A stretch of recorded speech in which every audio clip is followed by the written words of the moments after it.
don't get me wrong. City of Philadelphia is pretty awesome. It's a great place, but is it really for everyone? I'm gonna say it's not for everyone. A lot of people move in here, a lot of people move out of here. So let's get into and talk about not so great reasons about living here.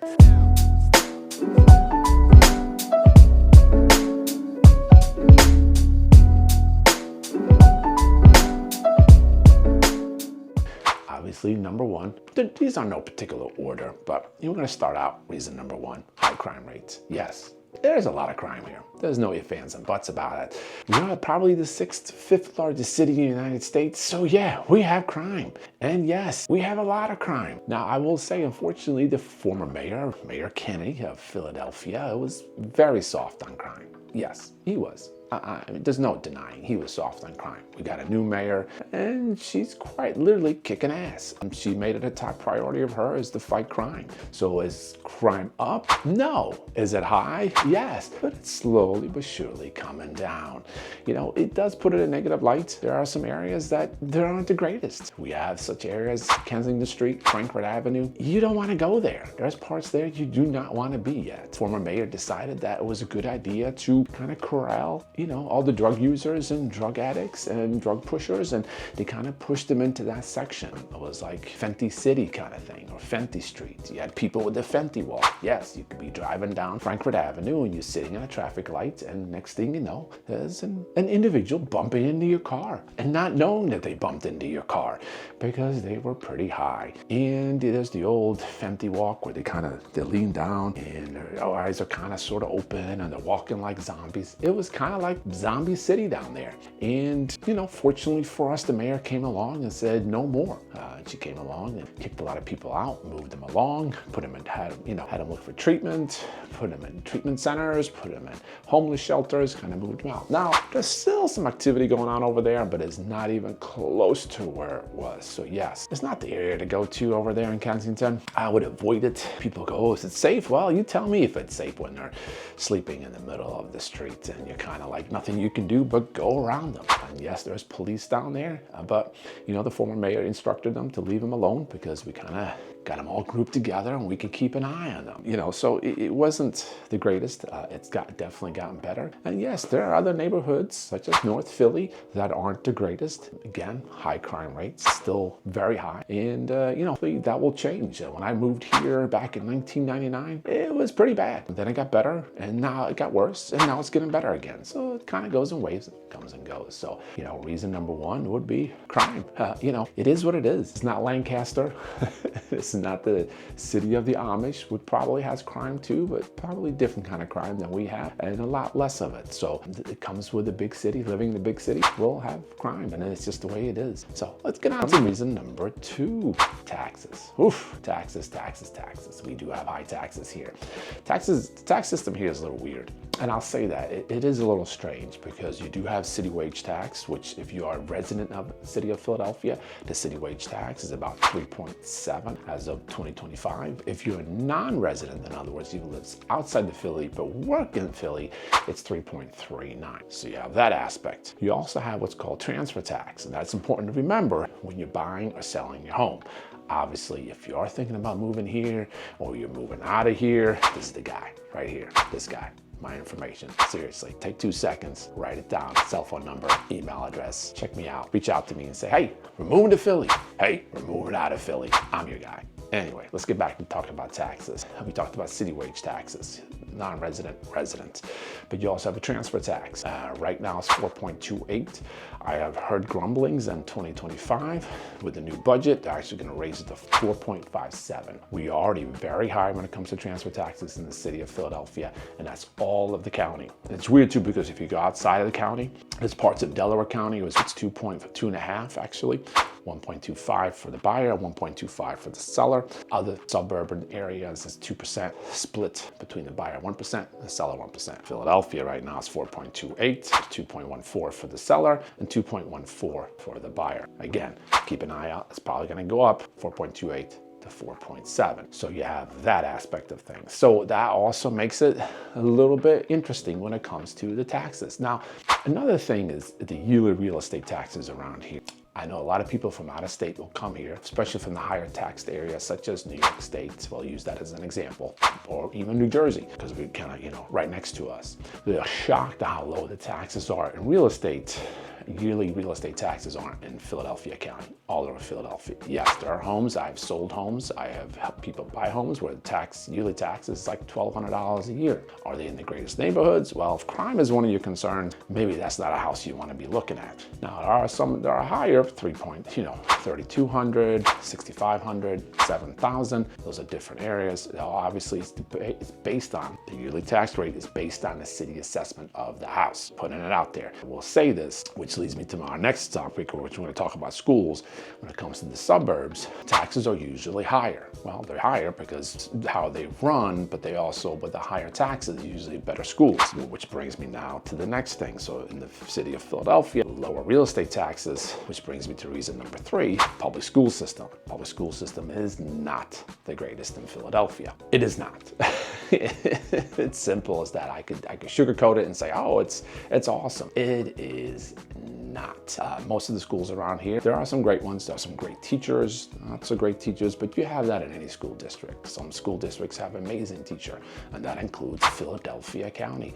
There are some amazing teachers. I've had clients who are teachers who are just amazing, and they do everything they can for their students. There are some teachers who are not the greatest. That's just how it is. But I don't care where you live. That's just how it is across the board. But the public school system in Philadelphia is inadequately funded, and what I mean by that, it's probably because, just my opinion, they're getting the funding, but I'm not sure if they're spending it the correct way and putting it where the money needs to be allocated the most. I feel like the money is probably being spread very thin. Maybe they need more. Maybe they need a little better overview, better audit of what they're doing with the money. So what that means is that classrooms, the infrastructure, and the quality of education is usually down because of that. Now, again, you go to the suburbs, you will see different school districts. Most suburbs around here have amazing school districts. But I would point this out in Philadelphia.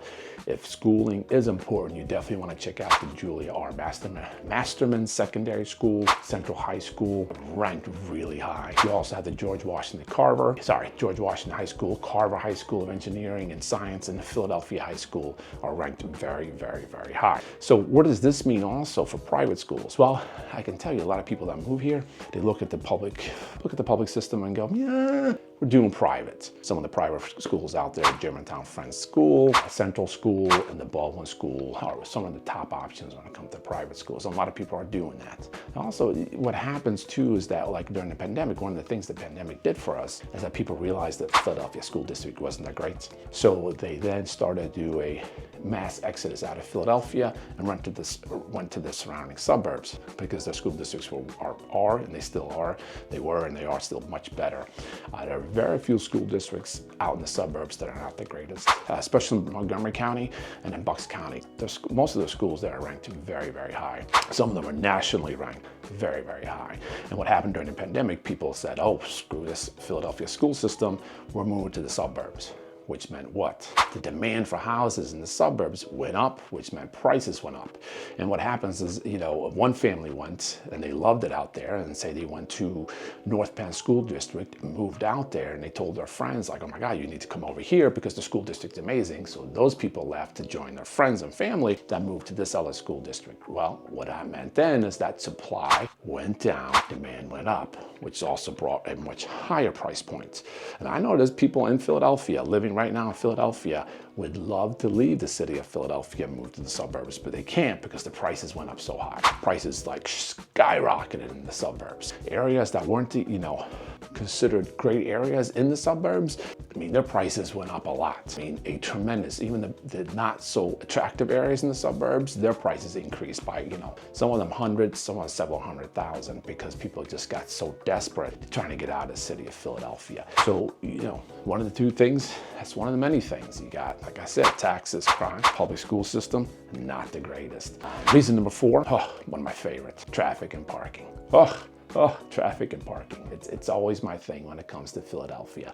I've said it before, I'll say it again. Parking in Philadelphia, you'll get a parking ticket I'm telling you, you'll get a parking ticket because that's just kind of the rite of passage. You park in the city of Philadelphia, especially in Center City. There are signs that tell you how to park, when to park, and not to park.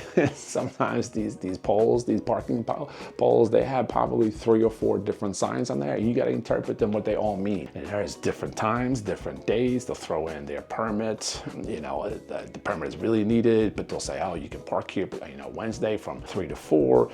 There are certain streets that are set up where at 4:30 you better be off that street or they will tow you. But basically, when people are trying to leave the city of Philadelphia to go home during rush hours at 4:30, your car better be out of there. 4:35, your car is probably towed. So it's crazy. It's really crazy when it comes to parking in Philadelphia. Make sure you keep an eye on it. Now, mind you, as I said before, if you are serious about thinking about moving here and want to deal with the parking issue, want to deal with the traffic issue, make sure you check me out. Here's my information right below. And always make sure you subscribe, hit that like button. Anyway, let's get back to traffic. Let's talk about traffic. Traffic is a nightmare. Traffic it's close to hell. It really is. You have 3-4 main roads to Philadelphia. To get into Philadelphia, you got 95, you got the 76, you got the 476. Those are the 3 main ones. And then on the outside in the suburbs, you have like 422. 422 goes from the suburbs into Philadelphia. And you get to a certain part where you get closer to Philadelphia, but you're not in Philadelphia. You got to decide, depending on where you live or where you're working. Sorry. If you're working more north of Center City, you're going to want to take 76. Now, if you're working south of Center City, you're going to take 476, and guess what? Those are both nightmares. And then you also have Roosevelt Boulevard, Route 1, traffic cameras. Yes, they have traffic cameras.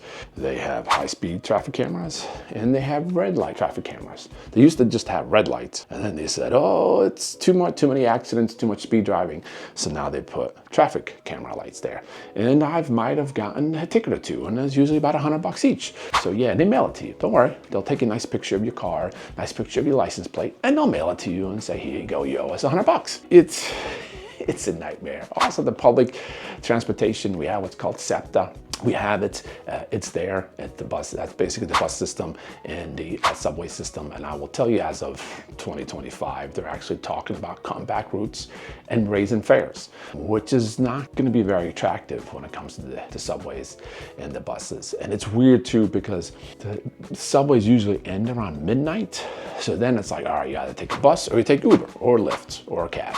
We do still have either one. Or you can do zip cars. You can rent a car too, actually, for the day or for a couple hours. A lot of people do that. The beautiful thing about Philadelphia, it's voted again 3 years in a row, most walkable city in the United States, which is pretty cool, based on basically how easy it is to get to places. When you live in New York City, you walk in New York City and it says 5 blocks. 5 blocks could be 5 miles in New York City. But in the city of Philadelphia, a 5-block walk could be like 5-6 minutes of a walk. That's a good thing. Bad thing, again, is parking is terrible. Traffic is terrible. The cost of parking is terrible. We have the PPA, Philadelphia Parking Authority, which sometimes is like the mafia around here, because they are out there. They are looking for your car. I know that what they'll do is, if you put 2 hours in your meter and the sign says maximum allowable time is 2 hours, but you put enough money for 2 hours, and then you come back and you put some more money in, the PPA, Philadelphia Parking Mafia, will put a little X chalk mark on your tire. That's how they know. They remember, like, oh, his 2 hours are almost up. So if he's going to put more money in there, he puts more money in there, now he is in violation. And that's how they keep track of your car. So what'll happen then is that they'll come back an hour after your 2 hours are up, you put change in from 2 more hours, they'll come back 30 minutes later after the first 2 hours, and they'll give you a ticket. And it's not a cheap ticket. I think it's like anywhere from $46 to $75. God forbid you're parking a handicap spot, which, by the way, don't park in a handicap spot. Don't be that guy. Don't be that person. Just don't. But if you do, it's about a $250 fine. So yeah, so we have the parking authority, which I think doesn't get enough hate. Well, they probably do, but you got to keep an eye out for them. And you can see them. They walk a lot in Center City. They're looking at your car, popping your car. And I mean, I've seen people run down the street because they see the parking authority about to give them a ticket, and they're just hustling, screaming, and the parking authority will just, oh, I already put the ticket in. Here you go, here's the ticket, and they'll just walk on about. A lot of times when you drive around Philadelphia, you'll see a lot of cars with the orange or mostly yellow boots. They'll put boots on the car, too many tickets, and basically that means they're about to tow your car. Avoid the boot, avoid the yellow boot. It's not pretty, it's not something you want. So traffic, parking, PPA, yeah, that's reason number 4. Reason number 5, I swear our infrastructure, unfortunately, is pretty rough in Philadelphia. You will see a lot of, depending on the neighborhood, again, depending on your neighborhood, you will see a lot of dilapidated houses, condemned houses. We have that throughout Philadelphia. You will see a lot of houses that are just in terrible shape. Owners threw in the towel, couldn't keep up with it, and said to heck with it, moved out, moved on. You usually see them, quite a few boarded up. You will also see a lot of empty lots. You could actually, believe it or not, you could buy a lot, an empty, vacant lot. You could build a house on for anywhere from 5, 10, 15, 20,000. For example, I'm selling right now a lot that's cost about 15,000. Again, high crime rate area, so I don't know if you want to buy it, build a house there, but they're there. We have a lot of that in different neighborhoods. Some of the lesser neighborhoods do have a lot of dilapidated, condemned houses, condemned lots. Yes, what's a condemned lot? It's basically where people decided to turn it into a garbage dump and it'll become condemned. And there are parts where the lot sits there for enough years and taxes aren't paid. The city will actually buy it. They will take it. They will basically they'll take it over and say now they're the owner of it. The good thing too is that if you end up buying a house, I had a client last year, they bought a house and there's an empty lot next door and they're thinking about buying that lot next door. And if you do that, they get a great discount on that. City will give them a discount if you're going to use that as a separate lot. So keep that in mind. That's a cool thing about, if you are in a nice neighborhood and there's a lot next door, or maybe even a lot across the street, you can just buy it. The taxes are real low. Taxes on an empty lot are usually anywhere from $150 to $400 or $500 a year. It goes back to cheaper prices, cheaper taxes, like I said. And also, I swear with the city of potholes, like, oh my Lord, we have so many potholes. I mean, the potholes are everywhere. So you have that problem with the infrastructure. Sometimes when you're driving down the road, it's like doing slalom. You're going left, going right, and you're slowing down because you know that's a big old dip there that could, do some major damage on your car. Another thing too, when it comes to infrastructure, a lot of these houses in Philadelphia are built 100, 125 years ago. And the sewer and the water lines from the street into the house, which is your responsibility, by the way, as a homeowner, so you got to remember that. They were built back in the day out of terracotta. Terracotta does not last. Definitely doesn't last 100 years. There are parts where the city of Philadelphia said, hey, we're going to start replacing some of these water lines. But there are also a lot of parts where they're not. And I always recommend to people that are buying houses in Philadelphia to do one or two things. Lateral sewer inspection, which is basically the plumber puts a camera into the sewer line and checks out to see if, what kind of condition the sewer line is. Because sooner or later it will collapse, which means that when you're using the bathroom, the toilet, the poo is just going right out in the street, which could cause a sinkhole, for example. And it also could be backed up and come back into your house. And that's something you definitely don't want. So I tell a lot of people to do that, or to make sure they get a kind of a warranty. There is a sewer line warranty that you can get. And a lot of times you can get with a water company or those outside companies where you can basically have a warranty on the line from the street into the house. I make sure I tell people that all the time. Some of them are anywhere from $15 to $40 a month, and it's worth it because replacing your sewer line goes anywhere from $5,000 to $25,000. So you want to keep an eye on that. And that's one of those infrastructures because we are an older city. I mean, that's just how it is. And some of these houses are old. So you got potholes, you got dilapidated buildings, you got empty lots, which, as I said before, could provide, some good opportunity if you wanted to buy some land. Maybe not so great opportunity. If public facilities are outdated, need to be updated, and hopefully the new mayor will take care of that. But time will see. So I want to thank you so much for checking me out. Make sure you subscribe. Want some information, thinking about buying and selling in Philadelphia, make sure you reach out to me. Here's my contact information. Thank you so much for coming to my channel.